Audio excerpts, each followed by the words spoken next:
The India-China conflict on the economic front, it is not easing anytime soon. Just yesterday, we discussed in Swarajya Standpoint's latest video about the production-linked incentive scheme for the pharma sector to cut down the imports to reduce the import dependency on China. And last night, the government of India came out with a new notification that any bidders from countries that share a land border with India, they won't be they will be restricted when it comes to bidding for government tenders. So they won't be banned altogether. That's the important point to be understood here. They'll be restricted. And they will only be allowed to bid when they are registered with a competent authority, which is this case will be a registration committee which will be formed under the Department for Promotion of Industry and Internal Trade. Now that is the one aspect, but there's a twist, as there is always is to a statement by the NDA government that any country which India shares a line of credit with or offers development assistance, they won't be put under these restrictions. So essentially, if you do the maths, if you do the geopolitical calculus, you realize that the move is solely aimed against China. Of course, we don't need to be worried about investments from Pakistan, but the move is aimed against China. The registration with the authority that will become mandatory now. So a lot of bidders and the Chinese companies, they'll have to register themselves with the government of India.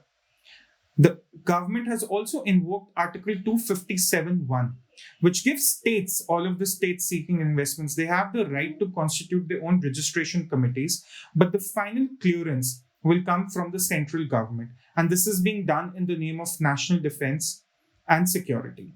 Now, that is one aspect. This is what the new notification out is. But is it really different from what we have seen in the past few days? We just discussed the PLI schemes about electronics manufacturing and the pharma sector. We've seen the ban of TikTok and 58 other apps, which was a huge dent on Chinese tech prospects in India. We've seen ministers come forward and say that, for instance, the power infrastructure in the future, it won't use any Chinese equipment. The roads and rail tenders for a lot of Chinese companies have been cancelled. So it's not something new we've seen. And the other aspect is the change in FDI rules that just happened a few days ago. Now, last night's notification, it just is confined to the government companies. Say, for instance, your public sector banks and financial institutions, your central public sector enterprises, your enterprises which are taking financial grants from the government of India, public-private partnerships, things like that. But the private sector is not going to be under this restriction. But for the private sector, there was already a change in the FDI rules, which happened very recently, and we've elaborated upon that. For instance, that the FDI that was coming through the automatic route, now it has to come through the government route. So in a way, when it comes to investments and bidding, the government of India is not banning anyone. It's not saying that, oh, no, we won't have any Chinese. They want to restrict. They want to make sure that they know what kind of investments or bidders are coming through.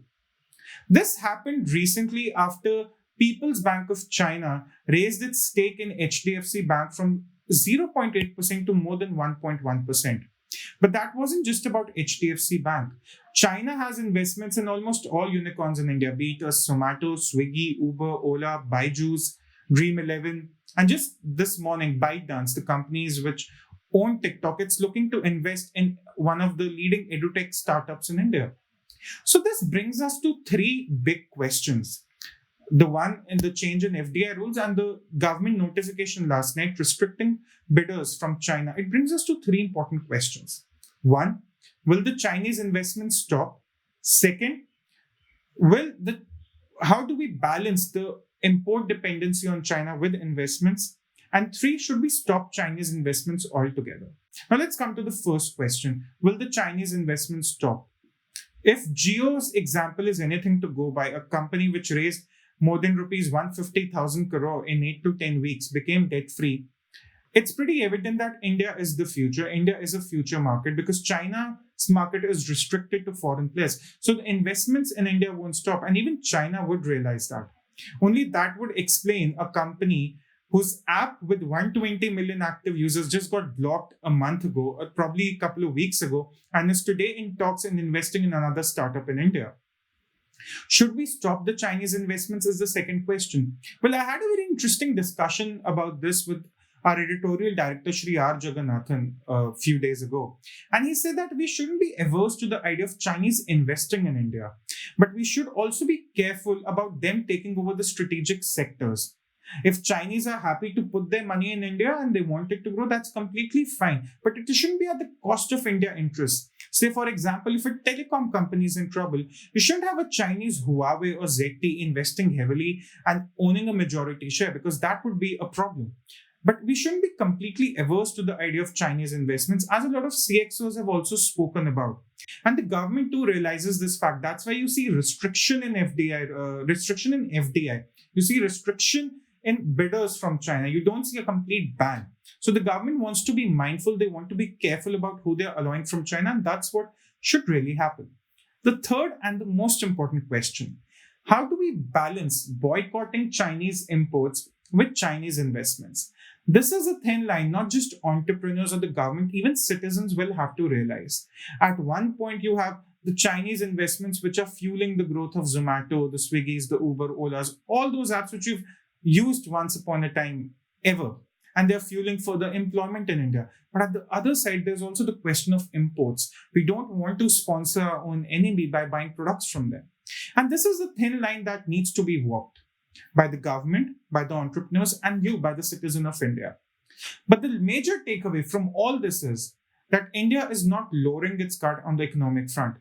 It's telling the Chinese that you have created this mess, and unless you do not back down, you do not take back the mess you've created, you're going to pay for it on the economic front. And the Narendra Modi government is ensuring that the Chinese are made to pay and pay hard. Thank you.